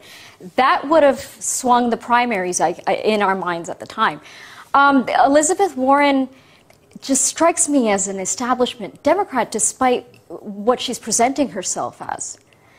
I don't see any difference between her and Kamala Harris. In fact, there are only 3 or 4 candidates that I find special or interesting. All of the other 872 candidates look nearly identical to me. Yeah. We can't talk about all of the candidates in the time available, but Warren, if she's running against Sanders, does she do him enough damage to ensure that he isn't picked? I think so, because she's splitting the progressive movement. A lot of people will vote for her over Sanders just because she's a woman. Sorry to say this, but it's the truth. But isn't it true that Joe Biden's, the ticket's got Joe Biden's name on it already? I feel the same way. Because the Democratic establishment want him more than they want her. He's the male version of Hillary Clinton. They're going to lose again. He's Hillary Clinton without the lipstick, but hopefully a bit more attractive to swing voters in the Rust Belt. His class, religious, and if you like, demographic, is precisely aimed at the Rust Belt. Look, we're going to have to stop for now, but we will talk to you again in the final hour if you can stick around, Sameera. Of course. It's wonderful. I know you didn't jet in from the United States just to see me, but I'm hoping that you will. Thank you so much. Stick around. This is the mother of all talk shows. Let me give you the number again, 02077 982 255, or you can tweet me at George Galloway, at RTUK. It is important, all the stuff that we are talking about now. But arguably the most important thing of all is climate change. You may not think that we in Britain are as seized of the issue as perhaps voters in America are, or voters in other places. But my indication from younger people in particular, including younger people in my own circle, in my own family, is that this has rocketed to the top of the political agenda. Even the Conservative Party candidates running for Prime Minister are having to take that on board. According to the Intergovernmental Panel on Climate Change, the IPCC, we've got just 12 years to avert this catastrophe. Now, I don't know about you, but 12 years goes by when you're my age very, very quickly indeed. And if we're that close to a catastrophe, we better wake up and do whatever is necessary to stop it. Anthony Day is the presenter of the weekly Sustainable Futures Report podcast and a keynote speaker on sustainability to corporate audiences on floods in England, fires in the US, all signs that climate change is happening. And I'm hoping Anthony is on the line now. Anthony, are you there? We don't, it would appear, have Anthony Day. So I'll keep talking until we get him. We are going straight to our first caller. How about that? Sam is in New York. Sam, welcome. Hey, George. How are you, man? You have the honor to be the very first caller to the mother of all talk shows, Unleashed. What would you like to talk about, Sam? Well, first, George, let me just say I'm glad you're back on the air. Thank you. I try to call in every now and then when you were on the other show. I do. I recall that on local radio. Yeah. Go ahead. Yeah. Now we've gone global. Oh yeah. No, I also want to say I loved you on the your interview with Jimmy Dore. That was good. Jimmy Dore is a very fine fellow, and he runs a great show. He's building a big public. Actually, somewhat to my surprise, including here in Britain. I have been approached by people in Britain all week since I appeared on his show, saying that they'd listened to it. Amazing. Well, you're going to have a following soon enough here in the U.S. as well. I hope so. I'm on every day on RT America at noon on the In Question story with Manila Chan. Yeah. Anyway, sorry, Sam. Go ahead. Well, no, I was just pointing out two things. Was with Warren, I think so. A lot of progressives will support Bernie Sanders. That's always going to be their number one pick. The number two slot is where it splits the progressive, in my opinion, because they're split between Warren or Tulsi Gabbard. And Warren is good on economic policies, but her foreign policy is just odious. I mean, just does not have a good track record in that regard. There was a recent article done on Warren, and I really forget who published it, and I wish I wrote it down, but it was saying more along the lines of how the centrists are warming up to Warren more than they would with Bernie Sanders, because they know that they'll take a hit on Wall Street, but she hasn't really come out directly for Medicare for all. She always waffles and wavers and says, "Oh, we need to look at different options." You know that she's not going to be a threat to the military power because she's never really spoken out against war. So there's that problem, is she has more of a chance to draw the centrist Democrats, but I don't think she takes away from Bernie. But I think the number two slot is always going to be split between Elizabeth Warren and Tulsi Gabbard, because Tulsi Gabbard has an amazing track record on foreign policy. She's introduced bills like the Stop Arming Terrorists Act. Right now she's running a new bill called the No More Presidential Wars.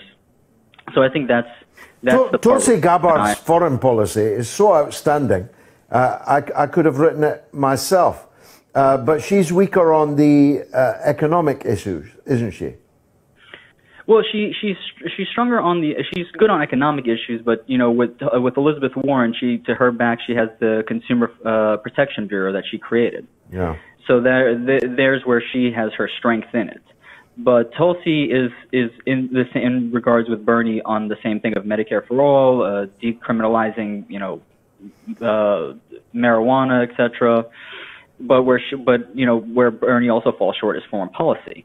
So that's where she gets the bigger thing. But the problem with it is every time Tulsi is mentioned in media, it's in a very slander way of, oh, Putin puppet, oh, Assad apologist, which is always nonsense to anyone who actually does any research. I mean, let's face it, if Bernie Sanders is the nominee, he's not going to choose someone else like him as his number two. All political logic is that you put someone in as your vice presidential running mate who can reach parts of the electorate that you can't reach. But I've got to say this, Sam, I fear that we are living in a fool's paradise here. I strongly believe that Joe Biden's got his name already written on the ticket. Well, Joe Biden, he's just flailing so bad. So he's good when it comes to one-on-one debates, but when he does group debates, he's horrendous. If he was good, he would have been president by now. I mean, he's run like 4 or 5 times prior. He is just terrible, and every time the saying goes, he opens his mouth, he puts his foot right in there. And I think you're going to see that in the debate. I look forward to that. Yeah, he's on Thursday night. Who do you think is going to come out the winner in these debates? So in the first round of debates, I think Tulsi Gabbard is going to come out strong if she's not as reserved as she always is. She needs to, go straight for the jugular, if you will. With Warren, I'm not sure. It can go either way with that one. In the second round debates, Bernie Sanders will wipe the floor against them. I mean, all he has to do is just remind the public of all the things that Biden has supported. The other candidates, no one even knows half of them, who they are. They're not people.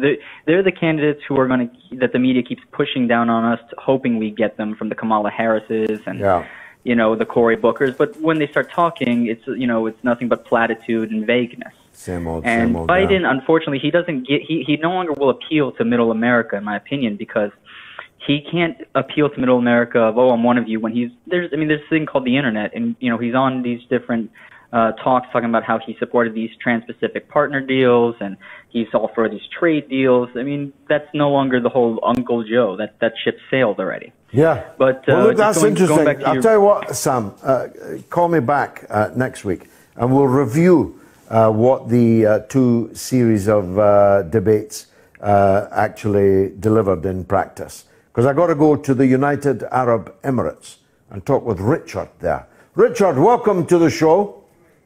Good evening, George. Proving just how global the whole thing is. Yes, you're very global, but I'm not sure what subject we're talking about now, because you've covered a lot of topics. I'll tell you what I was going to ask you. There's a report of quite significant drone attack on a Saudi airport, Abha Airport, this evening. 8 casualties I've been listening to your show. I heard that, so, I mean, I suppose I'm asking you, if you're able to, if you're not able to, just say so. But how fearful are people in the Gulf that the balloon is going to go up, might go up, and if it does, it's going to burn exactly where you are sitting right now? Well, that's a chilling thought, George. To be honest, there doesn't seem to be a lot of increased, what I'd call security measures being taken here. There's no news about what people should be doing to remain safe. If anything did happen, I've not seen anything locally. But I mean, what about media coverage of the Iran crisis? I think, to be honest, the UAE media coverage is pretty balanced. They're not out saying directly that it's Iran that's done this, or the problem is that the location that I'm in it's on the east of the Straits of Hormuz. So we're outside of the Straits of Hormuz, but it's exactly where these attacks have happened, and from that point of view, it's driving. There'll be no shipping staying in Fujairah because it's considered too dangerous. The ships have to pay an insurance premium to stay here, so they're not going to be staying here. The difficulty is, it's surprising how the price of oil has shot up in the last. Well, not really surprising. I mean, it's up. I'm saying that ironically. Yeah, it's up 6%. It's up 6%, but it'll go up 600% if the fighting starts. It could possibly do that. But one of your previous callers suggested that there might be some other agency involved to precipitate some exacerbation of the situation. And well, let me tell you what happened today, Richard. Saudi Arabia and the Mujahideen Khalq, MK, they are accused by Iran of having jointly committed the crime against the 2 oil tankers in the Strait a week or so ago. And Iran has released audio of audio traffic between these terrorists. The MK are regarded as terrorists in most countries, and someone, I don't know who, in Saudi Arabia actually talking about this attack. That seems to me a much more likely source of the attack than the Iranians, for the reasons I mentioned earlier. Also, the sort of footage of somebody going back to the scene of a crime to remove the evidence. Yeah. That's just... it's just daft. Especially, I mean... Well, it is. I mean, it is. They didn't put a sticker made in Iran on those mines, I'm sure, no, you know. No, it's a bit like the Skripal affair, isn't it? That you pick a weapon that will most easily be hung around the neck of the miscreant that you want to hang around the neck. I had lengthy discussions with a lot of people about that, and the same thing was, let's put our name on this. There is also the possibility that if you did want somebody to be warned off, you would tell them that it's me who's doing it, but you can't prove it. There's two elements to that argument. I understand what you're saying, but... No, you're right. Look, it's not impossible that Iran did it, or the elements in Iran did it. It's not impossible. But it's much less likely than those who wish to provoke a war, who wish to turn Japan away from its long-standing relations with Iran. There's more than one agent that would like to promote that, and you've mentioned Saudi and also Israel. Yeah, well, they're the two most likely, but there's also ISIS, Al-Qaeda, Sunni fanatics who want to see a war with ISIS Shia and Al-Qaeda aren't really marine-based, but I understand what you're saying. You say that, but they blew a big hole in the USS Cole in the port in Yemen, which of course was but that's in a port. That's in a port, George. These vessels were maybe 15 miles offshore. Yeah, okay, but they attacked the USS Cole with a motorboat. But here's the point that I've never grasped yet. Why would you put a limpet mine 5 feet above the waterline? The point of a limpet mine is that it goes under the waterline, so you sink the ship. This is another contentious issue, is that if you want to really, develop a situation, you'll do something severe. And the 4 attacks that happened in May were pretty insignificant from the point of structural damage to the vessels. I mean, I know a little bit about this. I'm involved in the industry. Yeah. And it was minor damage. The actual cargo tanks weren't breached on those occasions. I don't know about the 2 that have recently happened, whether the cargo was breached. But if they'd have sunk a couple of ships, then something serious would have happened, wouldn't it? Well, something serious might... No, I mean, I'm fascinated by your expert testimony, Richard, and I'm not seeking to... I'm no expert, George. No, I'm just here. But you're there, and you know about tankers, and you know about shipping. It's fascinating. I hope you'll be our unofficial correspondent out there and stay in touch with us. Well, I just want to say, George, one thing. I saw you speak in London, I can't remember the year, maybe 1995, at a Socialist Worker Party organised event. I'd never heard of you before, and I think you spoke a little bit about the Palestinian situation. And from then on, I've been very interested in that, and I thank you for that, because... well, I thank you for... That's what I called you up for, actually, was to discuss how that could be redressed. Well, another time. Call next week, and I promise... Yeah, call next week. I promise you'll get the chance to do that. Not literally unbelievable in the sense that you can't believe it. As a matter of fact, my next guest is the most believable man I know. He is the cleverest man in England, the polymath Garrie, who does have some transatlantic DNA I should say. We'll get to know Adam regularly in the course of these shows. Here's some tweets, Adam. Operation Mockingbird says, I'm surprised you think that Trump is actually in charge. And Ian Robert Houghton says, good show, Gigi. Who are you backing to get us out of the fast-failing European Union project? And Martin Gruber says, you do seem to be completely behind the man-made climate change agenda. I'm undecided and would like to know why you are so certain, since you rarely seem to conform. Well, Martin, there wouldn't be any point in denying something just because other people are saying it. And, of course, there are voices that we have featured. Piers Corbyn, for example, who take a dissident view. I take this view.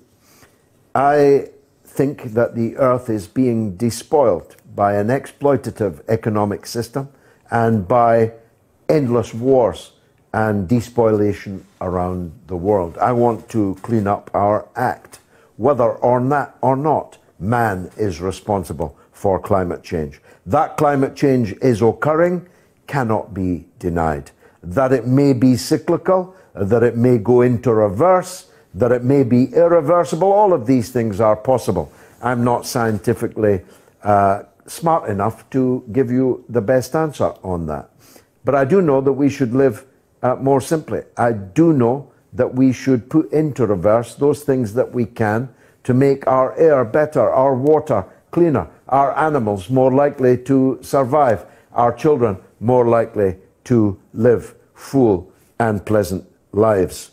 As to the EU, Adam, there is a difference. The two candidates, Boris Johnson is unequivocal. He says, we're leaving on the 31st of October. The other fellow, Jeremy Hunt, is a bit more equivocal. Would you say that's fair? Well, we've got two candidates from the establishment. One is representing the establishment, and the other one is representing the mystery meat. Boris Johnson is very much the mystery meat candidate. Very compelling and interesting and intriguing at a personal level, which is why the various personal attacks of all sorts tend to sort of brush off him like Teflon off an ironclad duck's back. But when Boris says that he wants to leave on the 31st, he then offers all sorts of qualifications, many of which are totally unrealistic, some of which are completely realistic. And the feeling I get is that the two main parties in Britain, the Tories, the Conservatives, and Labour, people are losing trust in them. And Boris Johnson, even though he retains some personal popularity, quite a lot actually, especially among traditional Conservative voters, when it comes to Brexit, I think the trust deficit is so big that the steamrolling Brexit party, the dark horse that is now in the front three, I don't think it's going away anytime soon. No, and of course it's necessary to keep Boris Johnson's feet to the fire. And if you look at the polling, even mid-term, medium-term polling now, the Brexit Party, far from going away, is still Britain's biggest party. The Conservatives are only the fourth biggest party, but they're running the country. For some around the world, that might be confusing, but they are literally our fourth party, but they are running the country in a minority government. There is another by-election coming up, this time in Wales. It'll be interesting to see how that goes. But the big parties, Labour and the Conservatives, are now trailing a party whose single purpose, only purpose, and I hope it will remain its only purpose, is to implement the decision that we made exactly 3 years ago today to leave the European Union. But of the two, Johnson's more likely to take us out of the EU than Jeremy Hunt. Would you agree with that? I would think that that is the standard way to think of it, and I think that it's generally true. Jeremy Hunt, it's a difficult one there. He's one of these grey suits. He's a very bland man. It's difficult to form an opinion of him that's very strong one way or another just because he's so bland. Boris is the Marmite candidate, but I think that he's going to easily win the Tory leadership contest. I think it's actually, frankly, quite irresponsible that they've elongated it so much, not least because, frankly, Hunt ought to maybe give Boris a phone call and say, can I keep my cabinet position if we do some sort sort of handshake in the name of unity. Getting back to what you were saying about the Brexit Party, and I think your analysis is absolutely correct about that. For those out there who say, oh, Brexit's a distraction, the people are tired of Brexit, maybe they're tired of the way that the mainstream media, the unoriginal and unimaginative media are talking about it, but it is the issue. There is no denying it, because if it wasn't a party that actually does want to do what it says on the tin, the Brexit Party wouldn't have had so much success in last month's EU elections. So it ought to be a big warning siren to both the sort of mainstream Tories like Jeremy Hunt and people in the Labour Party who are sort of like an octopus busily engaged in strangulating itself, that this is the one issue that people want solved. And all of the most recent polls show that when it's a binary decision to leave with no deal or remain, the winner is still leave with no deal. And that obviously explains why the Brexit Party is having such popularity. You know, I have a 2-year-old child, and she still thinks that if you put your hands in front of your eyes, no one else can see you because you can't see them. That's what the big parties are doing. They're pulling the covers over their head, hoping that the Brexit issue is going to go away and that the national conversation will turn to something else. Now, let me link the first question about Trump to our next caller, Gilbert, I think, in Los Angeles. Gilbert, welcome to the show. Hello, how you doing, George? I'm good. What would you like to talk about? Well, Venezuela. Go on. First, I want to thank you because, you know, you are really a stalwart of truth. And, you know, even since, you know, back in the Iraq War, you know, your tour and everything, you really have demonstrated that ethics and morals still exist. Now, to the Venezuela thing, Michelle Bachelet is out there right now in Venezuela. She accepted Maduro's invitation, which he gave her last year. She's meeting with opposition, the opposition and the legitimate Maduro government. Now, I wonder if Michelle knows about the Guaido scandal or if she's going to make a comment about it. It is a remarkable scandal, Adam. Guaido was a self-proclaimed president. Let's put the kindest interpretation on it. That self-proclamation was then recognized by, most obviously, the United States, but also many governments, important ones, around the world. And then Guaido, its leader, announced a coup. The coup failed. The crowds in support of the recognized government of Venezuela, recognized by the great majority of states in the world, seems to have reasserted its control. And its rallies are much bigger than the rallies of the opposition. The army didn't break. The army didn't go over to the opposition's side. And now we learn that the Guaido camp has been stealing money sent to it on a gigantic scale, allegedly. It seems like grand larceny of charitable funds and funds coming in from governments, some of it actually money that was frozen and then redistributed by host governments of the Venezuelan state sovereign funds.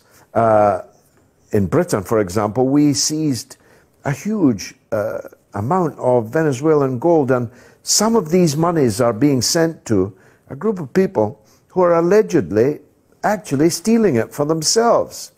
Well, they don't make coups the way they used to do. This shirt-sleeve Pinochet is really more like your average sort of meat-packing glitterati, to use a Latin American reference borrowed from the great and even becoming greater Roger Waters. I think what the issue with Venezuela and the total damp squib that is Guaido, I mean, what a pity, just when Mike Pompeo learns how to pronounce his name and he's slipping from relevance. I think what we can learn from the dismal failure of a coup that was supposed to work like magic in Venezuela is that the war party in D.C., they're shouting louder, they're expressing greater ambitions than ever, but they've had 3 massive failures over the last 12 months. First, there was the DPRK, North Korea, where the Boltons and the Pompeos ended up losing to Trump. They're writing love letters to each other. Can one imagine even John F. Kennedy and Kim Il-sung writing anything approximating love letters? This, it might sound funny, and I suppose to a degree it is, but it's good for peace and very good for Northeast Asia, which is already one of the most prosperity-laden regions in the world. In Venezuela, you now have the man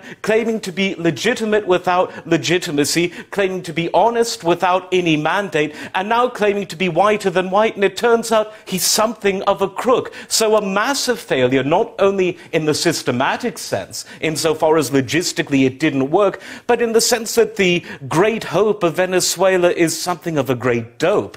And then to bring it to Iran, and I have to say, someone making a zero-sum statement, calling himself Operation Mockingbird, ought to know that there's always the lines between the lines, there's always the subtext.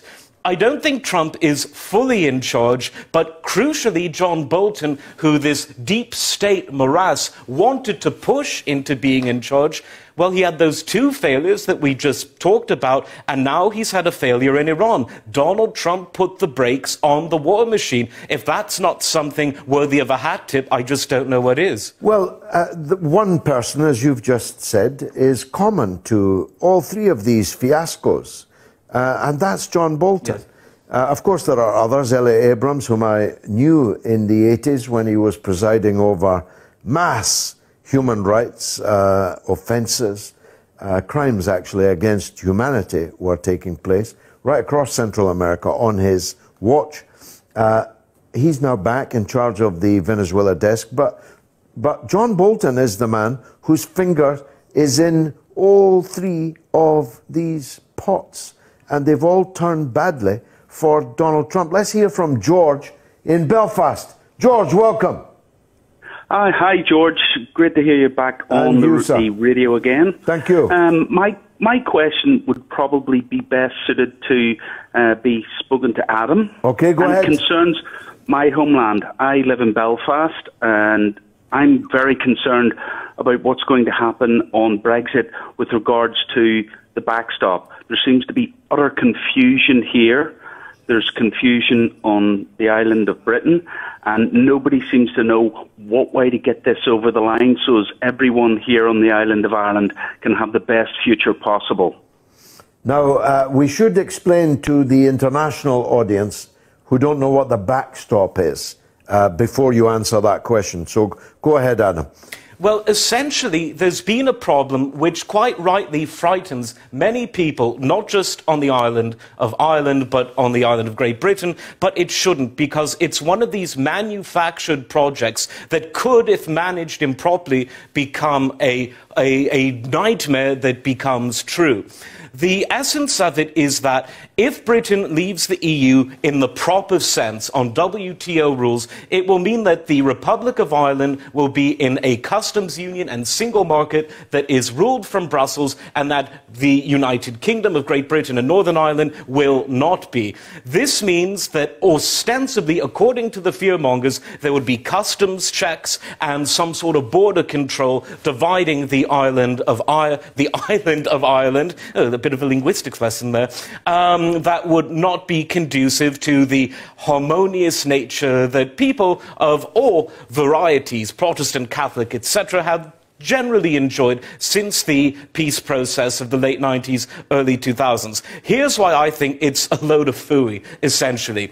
No one in Britain actually wants to close the border between the Republic of Ireland and Northern Ireland, not least because prior to the time that both countries joined the EEC, as the EU was known in its day, Irish people could live in Britain and vice versa. The countries traded together, and that was true even even at the height of the original Irish independence movement, even at the height of the Troubles, although various border restrictions in terms of physical ramparts were a huge issue. But physical ramparts and actual customs checks are different things. People are confusing the nomenclature of trade with the nomenclature of security. Again, very devious, some of it accidental, some of it on purpose. So my solution is to say, look, the UK, which includes Northern Ireland, is going to keep the border open. We're going to allow the free flow of goods, and we can maybe have, for certain lorries over a certain size, some quick computer checks with various robots can do it, AI can do it,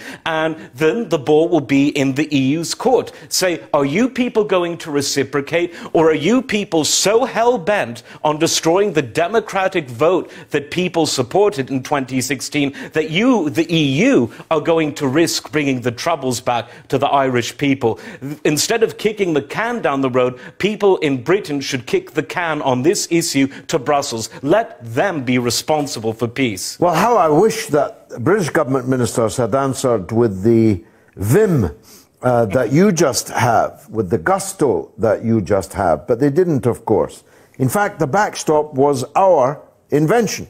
We, the British, brought this matter up and handed the EU bureaucracy, which, don't forget, is striving day and daily to wreck Brexit, to somehow bring about a situation where the British people change their mind and stay. It's like perhaps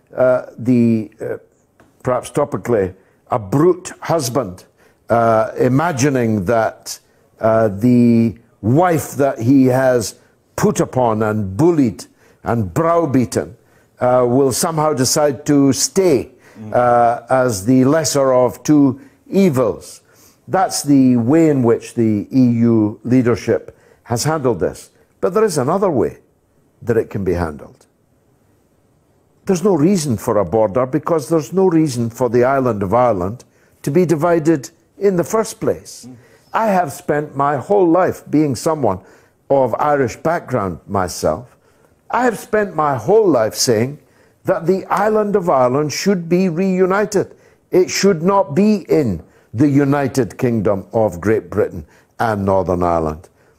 Under the terms of the Good Friday Agreement, the people of the North can declare a border poll and take a referendum in the 6 counties of the north of Ireland on the question, do you want to reunite with Ireland? And hey presto, if they did, they could decide as one country either to remain in the European Union as a united country, or, if I were them, to leave the European Union like Britain. Isn't that screamingly obvious as a solution to the so-called backstop? And this is one of the funny things. There's this, I would say wonderful, but there's a memorable story of Reginald Maudling going from the Foreign Office to Belfast. And this was in '71 at the height of the Troubles. And when he came back to London on the flight, he reportedly told the stewardess, "Get me a large scotch. What a bloody awful country." This statement is symptomatic of the fact that far from being the gung-ho unionists that they pretend to be when they have to win votes in Northern Ireland, most of the Westminster bubble, and this includes many Tories, even though they would never admit it, they would be happy to wash their hands of the perplexing Northern Irish question and to have a united Republic of Ireland with all of the counties on that small island being part of one country.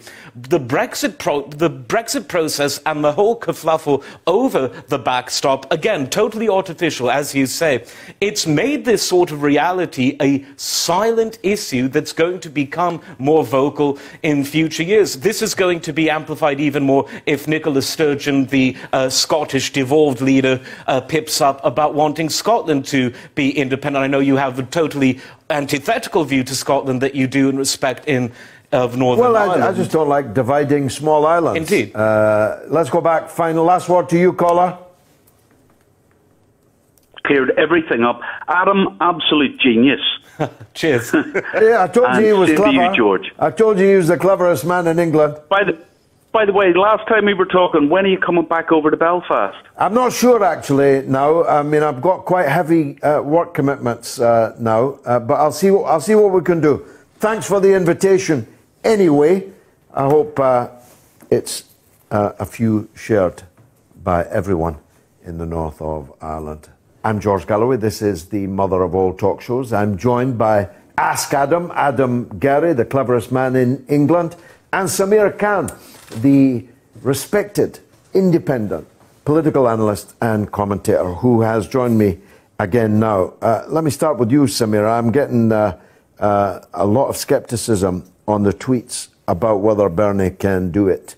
Libertarianer says Trump could get closest, but I doubt he can win, though it's been the least bellicose administration I can remember so far, though. So that's good. Paddy Jameson says, I'd hardly describe Sanders as a socialist, maybe left of centre, but hardly a socialist, where Ben P. 777 says, on the money here, Senator Sanders is an ethical figure. The world needs his politics. That's true, isn't it? He is an ethical figure. He calls himself a socialist, which, given the history of the United States, is quite a courageous thing to do. But as someone who is on the left of politics, I don't really see him as a socialist. Give us the ontology of Bernie Sanders. How do you describe him? He's a social democrat, which was created as a way to oppose actual socialism. So it's to basically preserve capitalism, and that's what Bernie is doing. He has the same positions as FDR, who was a global centrist. Today, he's a global centrist. He's not really a leftist, but the U.S. has moved so far to the right that he's considered far left by some. Why does he call himself a socialist? That can't exactly be a vote winner. You know, Alexandria Ocasio-Cortez also calls herself a socialist. They're social democrats. And to me, it seems just like a way to block actual socialism. Now, if they're presenting a social democracy as socialism, that limits the debate to a certain realm of political thought. Let's hear from Lizzie in Gloucester. Go ahead, Lizzie. Hi, George. Lizzie's one of our legends. You're welcome. I wanted to ask you about Brexit. I was very interested to hear what you were saying about Bernie Sanders, though. I mean, if I was in America, he would have my vote. Can't say, a lot of my family are in America, and I can't say that they'll be voting for him, but I do hope that they will, because, as you say, he's got ethics and morality. I think he'd stand up for the blue-collar worker. I think he'd stand up for the working class. I don't think much of his foreign policy would be better than Trump's, but not all that much better in some regards. But I do think he'd stand up for the working people in the United States, and that's the kind of limited ambitions I have these days, Lizzie. Anyway, well, you wanted to ask about Brexit. I did want to ask about Brexit. I wanted to ask, a lot of people have always said, you know, why do you think that the Labour Party won't leave the EU? Adam? Well, something happened to the Labour Party beginning in the 1990s and even into the late 80s, frankly. And this was a man called Jacques Delors, who was the EU Commissioner. He seduced a Labour Party who was being beaten by their husband called Mrs. Thatcher on a daily basis. Now, Delors, like a Pied Piper, oh, we've got the Irish reference, he promised them all sorts of benefits for working people that Thatcher could never give them. And in so doing, he betrayed one of the basic concepts of people like yourself, like Tony Benn before you, like Peter Shaw, which is that workers' rights and democracy are...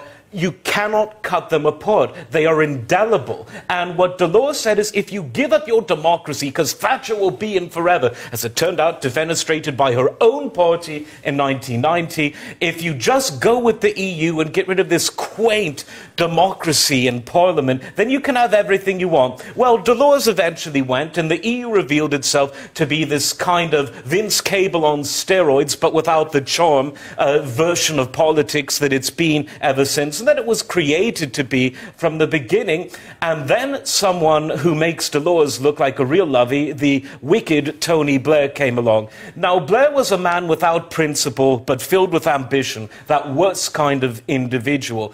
He thought that the House of Commons wasn't big enough for him, and because he couldn't be a monarch in Britain, he thought, I want to run the EU, and to do that I need to intertwine Britain and the EU more than ever before, even more than what Ted Heath wanted in some ways. These people are in control of the Labour Party in spite of the fact that its leader is a man. I have many disagreements with him. I admire him in other ways for his erstwhile honesty, I'll put it as diplomatically as I can, but he's being led by the tail, and again that's putting it politely, by these Blairites who are in love with the EU, who have convinced someone that arguing for the pro-working class and pro-democracy policies of Tony Benn, of Peter Shaw, of Michael Foot, of yourself, is a vote loser. When the Labour Party actually won votes, it was with those policies. Yeah, and indeed we stood on a platform to withdraw from the European Union under that well-known Bolshevik, Harold Wilson. Indeed. Sameera, do you see a comparison with, I do, I must say, between NAFTA and what the EU has become? NAFTA left the rust belts to rust. It moved the jobs south of the river to Mexico. We didn't lose the jobs in every case. We brought the cheaper workers to the jobs. The impact on the working class of NAFTA and the EU that we now know with a single market, with a customs union, the post-Maastricht and Lisbon Treaty EU, has had exactly the same impact on working class people in Britain as the NAFTA had on working class people in the US. Absolutely, and I think it's a worldwide phenomenon. You see it in India as well. You see it in, obviously, the US, in the EU. And the only solution to this is to end neoliberalism or find a way to block it. Lizzie, thanks for that call. I've got to make way for a second legend, and that is Damien in Brighton. Damien, welcome. Good evening, George. Good evening to you. Nice to hear from you. George, phoning up about Senator Sanders. Yes, go ahead. Now, I agree with you, George. There's no doubt in my mind whatsoever that if he had been the Democratic candidate, he would have beaten Trump. Mm-hmm. That's evidence-based, George. All of the polling showed him not only miles ahead of Trump, but literally crushing him in the polls. Now, you were, as I said, Sameera, on his team. Here's a tweet to add to what has just been said. Bernie could easily beat Trump, says William OS6. Bernie could easily beat Trump, and polling confirms this. But beware, the Democratic establishment are beginning to favour Elizabeth Warren. Her tax policy is good, but she's against Medicare for all, against free tuition, and is firmly in the pocket of the military-industrial complex. What do you think about that? Damien's call and William Moss tweet. Well, Elizabeth Warren, it's looking like Joe Biden's going to be the nominee, and to please the progressive base, they're not going to choose Bernie Sanders as VP. You know, he could possibly choose Elizabeth Warren to be VP, and I think even in that scenario, they would lose to Trump. Because right now, the Democratic establishment has basically created a situation where Trump can frame the issue, frame U.S. politics as, I'm under attack, vote for me, and that's going to rile up his base, and they're going to come out in huge numbers for Trump. The thesis that you need to run a woman has survived the destruction of Hillary Clinton's presidential candidacy, somewhat to my surprise. But, I mean, I can see why left-wing people, feminist people and so on, are very keen on it. Having lived through Margaret Thatcher and Theresa May myself, I'm not ready to accept that, that a woman leader is necessarily better than a male one. But what's your view amongst the general electorate. Can a woman win? Is Elizabeth Warren that woman, or are there more electable women in the field? Well, I think that a woman can win. Not Elizabeth Warren, though. There's a lot of talk about Tulsi Gabbard right now because she's seen as the improved version of Bernie with better foreign policy. I think that she possibly have the potential to beat Trump because she has right-wing leanings, and it's possible, you know. And a service record. Damien, last word to you, appropriately on this, the first show. Yeah, very briefly, George.